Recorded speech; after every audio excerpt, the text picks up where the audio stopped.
Welcome to మా Gulf news. ప్రతిరోజు 6 దేశాల తాజా వార్తలు మీకు అందించబడుతున్నాయి. Qatar T100 kick off run schedule విడుదలైంది. Visit Qatar professional triathletes organization run నిర్వహణ తేదీలను ప్రకటించాయి. Qatar T100 triathlon world championship December 10న ప్రారంభమవుతుంది. ఫ్యామిలీ యూత్ కేటగిరీలో 1K 5K రన్ నిర్వహిస్తారు. ముందుగా రిజిస్ట్రేషన్ చేసుకున్న వారికి టీ-షర్ట్ను ఉచితంగా అందజేస్తారు.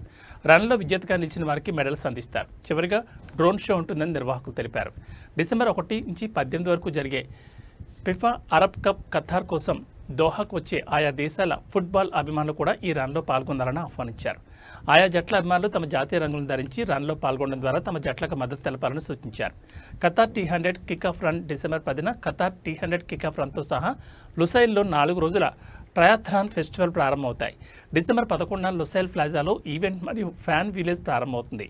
డిసెంబర్ 12న ముగిసే రేస్ టు ఖతార్లో విజేతలకు టైటిల్లను అందజేస్తారు. ఇక డిసెంబర్ 13న T100 age group world championship open entry 100 కిలోమీటర్ల డిస్టెన్స్ స్ప్రింట్ ట్రయాథ్లాన్ ప్రారంభమవుతాయి. ప్రపంచ ఛాంపియన్షిప్లో భాగంగా అరేబియా గల్ఫ్లో 2 కిలోమీటర్ల స్విమ్మింగ్, నగరంలోని ల్యాండ్మార్క్ స్ట్రీట్స్ గుండా 80 కిలోమీటర్ల సైక్లింగ్, లుసైల్ ప్లాజా మరియు బౌలేవాట్ మీదుగా 18 కిలోమీటర్ల రన్ ఉంటాయి.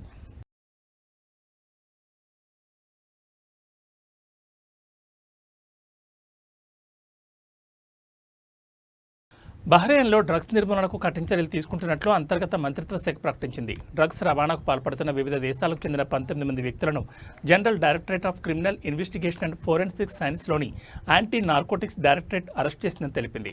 నిందితుల వద్ద నుంచి మొత్తం 16 కిలోగ్రాముల మాదక ద్రవ్యాలను స్వాధీనం చేసుకున్నారని, వీటి విలువ 1,13,000 బహ్రెయిన్ దినార్ల కంటే ఎక్కువగా ఉంటుందని పేర్కొంది.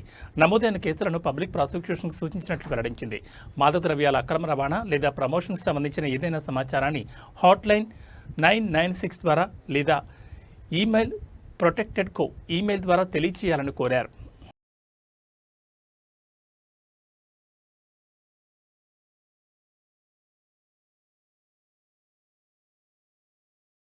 కువైట్లో ఇల్లీగల్ పద్ధతిలో రెసిడెన్సీ అడ్రస్లో మార్పులు చేస్తున్న ముఠా నెట్వర్క్ను anti money laundering crimes department ఛేదించింది. ఈ ముఠా రెసిడెన్సీ అడ్రస్లో చట్టవిరుద్ధంగా మార్పులు చేస్తున్నారని అధికారులు తెలిపారు. అరెస్ట్ అయిన వారిలో ప్రభుత్వ ఉద్యోగి కూడా ఉన్నాడని, ఆయన మధ్యవర్తులు క్లయింట్ల నుండి ప్రతి ట్రాన్సాక్షన్కు KD 120 వరకు వసూలు చేస్తున్నట్లు పేర్కొన్నారు. నిందితుడు అనేక పద్ధతుల్లో లంచాలు వసూలు చేశాడని తెలిపారు. అవినీతిని అసలు సహించమని, అధికార దుర్వినియోగానికి పాల్పడే వారిపై కఠిన చర్యలు తీసుకుంటామని క్రైమ్స్ డిపార్ట్మెంట్ హెచ్చరించింది.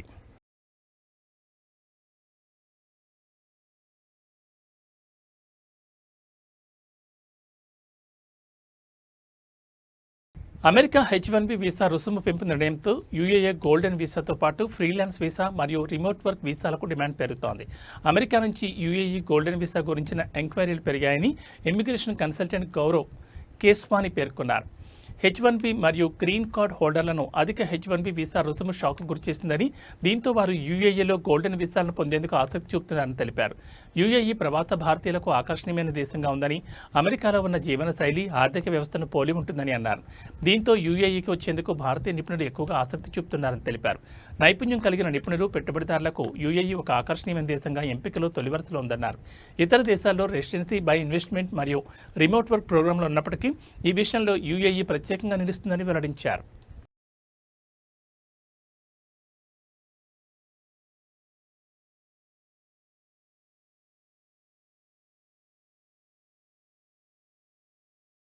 ఒమన్ విదేశాంగ మంత్రి Sayyid Badr bin Hamad Al Busaidi న్యూయార్క్లో బిజీగా గడిపారు. అనేక దేశాల విదేశాంగ మంత్రులను కలిశారు. ఆయా దేశాలతో ఒమన్ ద్వైపాక్షిక సంబంధాల పరిధిని విస్తృతం చేయడంపై వారితో చర్చలు జరిపారు. సముద్ర రంగంలో సహకారం, పెట్టుబడులు, పర్యాటక రంగాల్లో భాగస్వామ్యాన్ని బలోపేతం చేయడం గురించి సైప్రస్ విదేశాంగ మంత్రితో చర్చించారు. అనంతరం కొలంబియన్ విదేశాంగ మంత్రితో సమావేశమయ్యారు. ఈ సందర్భంగా రాజకీయ సంప్రదింపులపై కుదిరిన ఒక అవగాహన ఒప్పందంపై సంతకం చేశారు. ఒమన్ కొలంబియా సంబంధాలను ముందుకు తీసుకెళ్లాలని ఇరువురు నాయకులు నిర్ణయించారు. ఉత్తర మాసిడోనియా ప్రతినిధితో సమావేశమైన సయ్యద్ బదర్ పరస్పర సహకార రంగాలను గుర్తించడం, ద్వైపాక్షిక సంబంధాల పరిధిని విస్తృతం చేయడం గురించి చర్చించారు. చివరిగా బురుండి ఆర్థిక మంత్రితో సమావేశమయ్యారు. రాజకీయ సంప్రదింపులకు సంబంధించిన ఒక అవగాహన ఒప్పందంపై సంతకాలు చేశారు. ఇరు దేశాల అభివృద్ధికి దోహదపడే అంశాలపై తమ అభిప్రాయాలను పంచుకున్నారని ఒమన్ అధికార ప్రతినిధులు ఒక ప్రకటనలో వెల్లడించారు.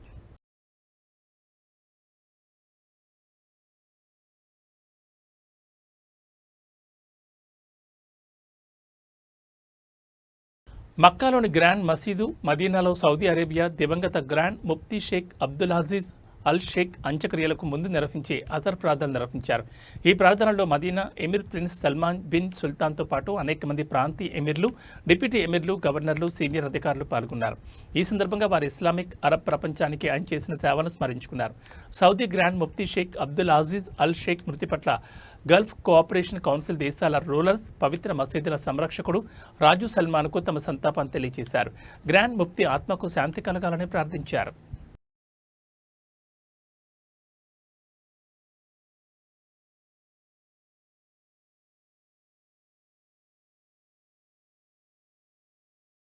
బహ్రెయిన్లో సంచలనం సృష్టించిన హై ప్రొఫైల్ జార్జ్ జైలు హత్య కేసులో ఇద్దరు నిందితులకు జీవిత ఖైదును కాసేషన్ కోర్టు ఖరారు చేసింది.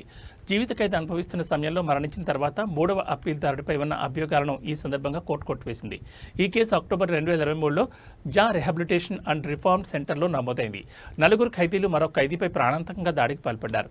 భోజన విషయంలో జరిగిన వివాదం తర్వాత నిందితులు బాధితులపై దాడి చేశారని, అతను స్పృహ కోల్పోయే వరకు తల మరియు ముఖంపై పదే పదే కొట్టి చంపారని దర్యాప్తులో తేలింది. హై క్రిమినల్ అప్పీల్స్ కోర్టు గతంలో జారీ చేసిన జీవిత ఖైదీలను కాసేషన్ కోర్టు తాజాగా ధృవీకరించింది.